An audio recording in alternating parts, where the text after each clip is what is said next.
everyone, I'm Christine Echevarria, your second year student nurse from Southwestern University, Pinma.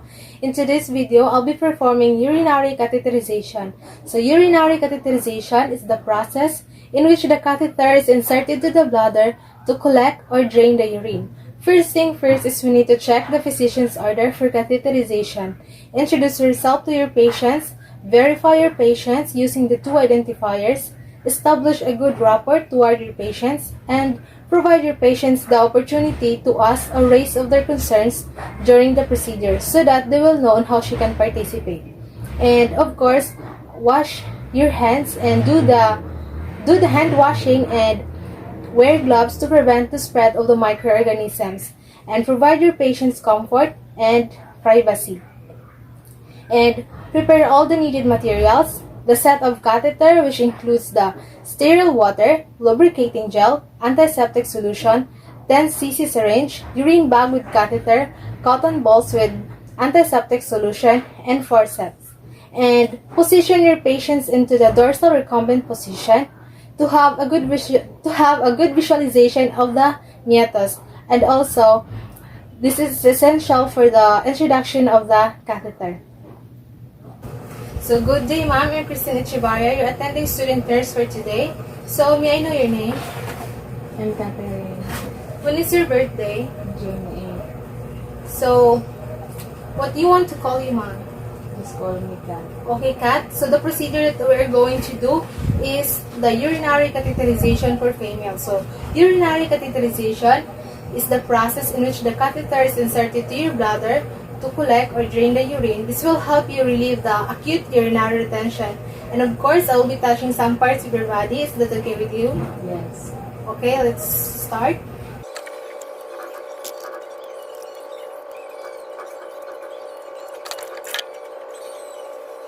So now, let's drape the patient, exposing only the area for the reason that is embarrassment and chillness we can cause the patient to become tense, so tension can interfere with easy introduction of the catheter, and also direct light for visualization of genital use. So now let's going to drape the patient.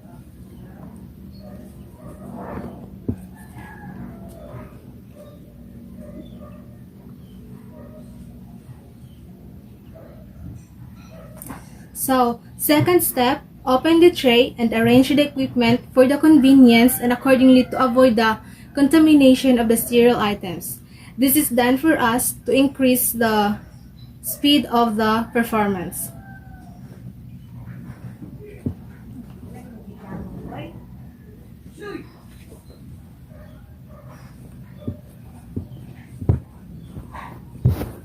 Can you please raise your buttocks?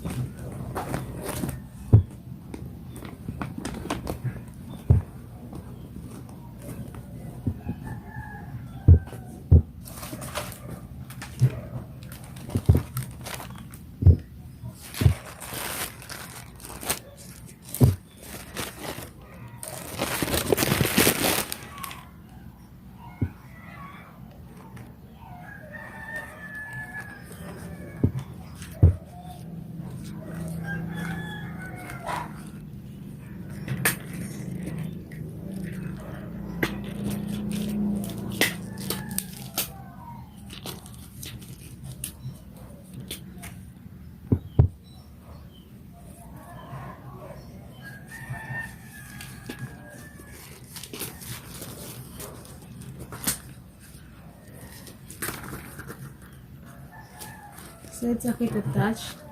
Okay. Sterile lang siya.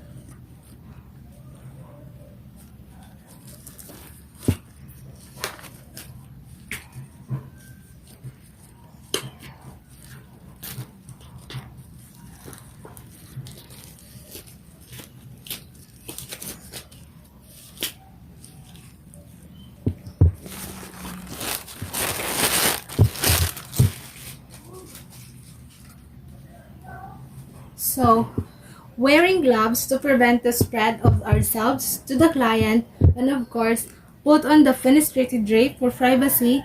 So now use the sterile forceps to cleanse the area using the cotton ball with betadine. This is done because the cleansing of the meatus and the surroundings it reduces the possible of introduction of the microorganisms and into the bladder.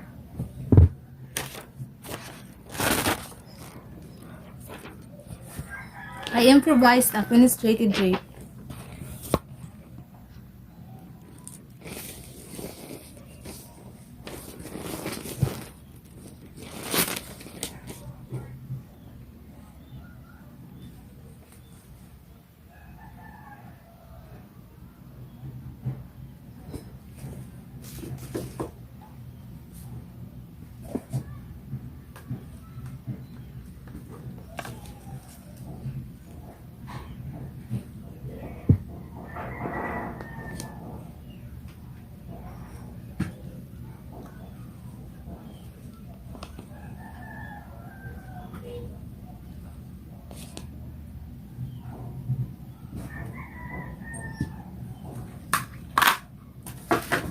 So now, after cleaning the genital area, I am going to change my gloves because my gloves is already contaminated.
So now, let's lubricate the catheter about 1.5 inches, being careful not to plug the eye of the catheter. So the purpose of the lubricant is to help during the insertion of the catheter is not painful.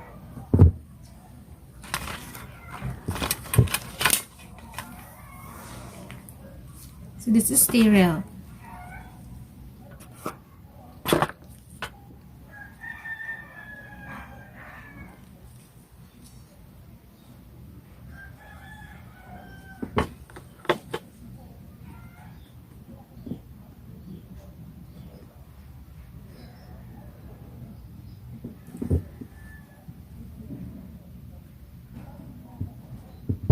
So now, pick up the catheter at least 3 inches from the tip of the thumb. Place the thumb of one finger of non-dominant hand or dominant between the labia minora. Then separate and pull up gently because separating the area of immediately surroundings the meatus helps make it visible. So now let's insert the catheter into the meatus for about 2 to 3 inches until the urine begins to flow. So female urethra approximately 1.5 or 2.5 inches.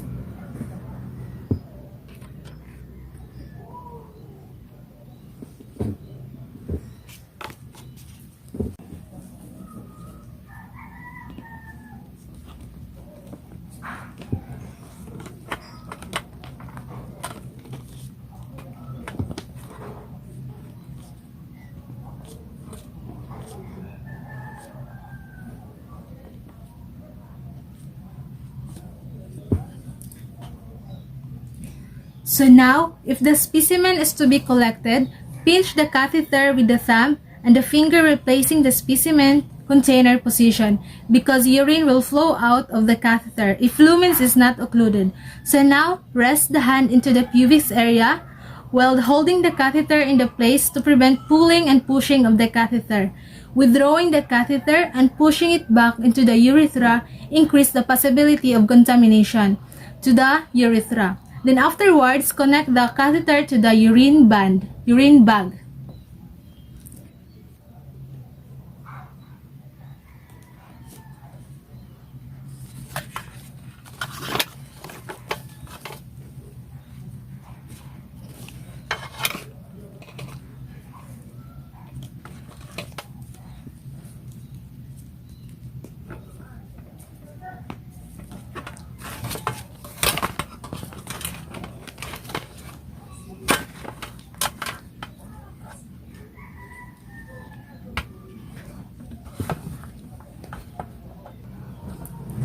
So now, let's inflate the balloon 10 to 15 cc sterile water using 15 to 20 cc syringe. Then secure the indwelling catheter by tapping to the patient's thigh.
So now, let's do the aftercare. We need to place the patient front of me and clean all the equipments immediately after use because secretions, lubricants, and other substances are removed easily when they are not coagulated.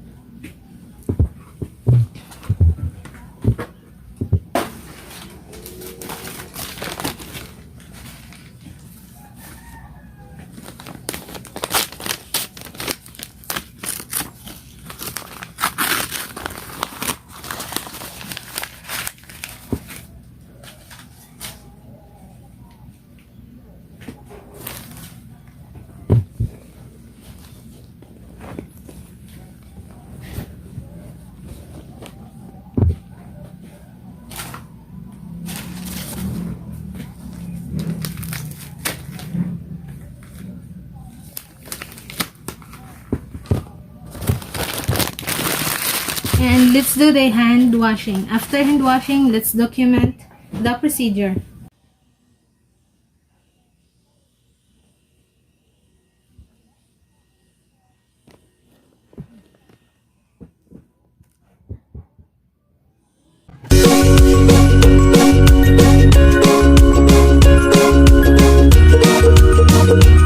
I'm done washing my hands, so let's document the procedures. So, the name of the patient is Catherine Echevarria, 20 years old. The color of the urine is clear.